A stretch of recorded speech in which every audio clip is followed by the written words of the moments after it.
Chicken और उल्लू का राज। एक बार की बात है, एक रंगीन जंगल में चिकन नाम का गुलाबी रंग का कार्टून किरदार रहता था। चिकन बहुत शरारती लेकिन दिल का साफ था। इसका सबसे अच्छा दोस्त एक सफेद बली थी जो हमेशा डरी डरी रहती थी। एक रात जब चांदनी छाई हुई थी, चिकन और बली जंगल में घूम रहे थे। अचानक उन्होंने एक पुराने दरख्त से आने वाली आवाज सुनी। आव आव, बली ने कांपते हुए कहा। चिकन, ये किस चीज की आवाज है? मुझे बहुत डर लग रहा है।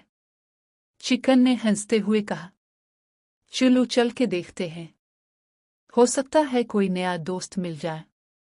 जब दोनों दरख्त के पास पहुंचे तो देखा कि एक बूढ़ा उल्लू वहां बैठा था।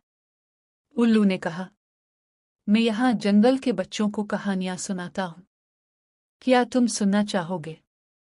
चिकन ने फौरन हाँ कर दी और बली ने भी हिम्मत करके बैठने का फैसला किया।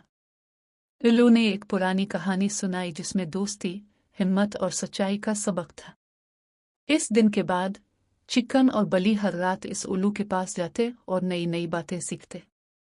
सबक: दोस्ती और हिम्मत से हर खौफ को शिकस्त दी जा सकती है।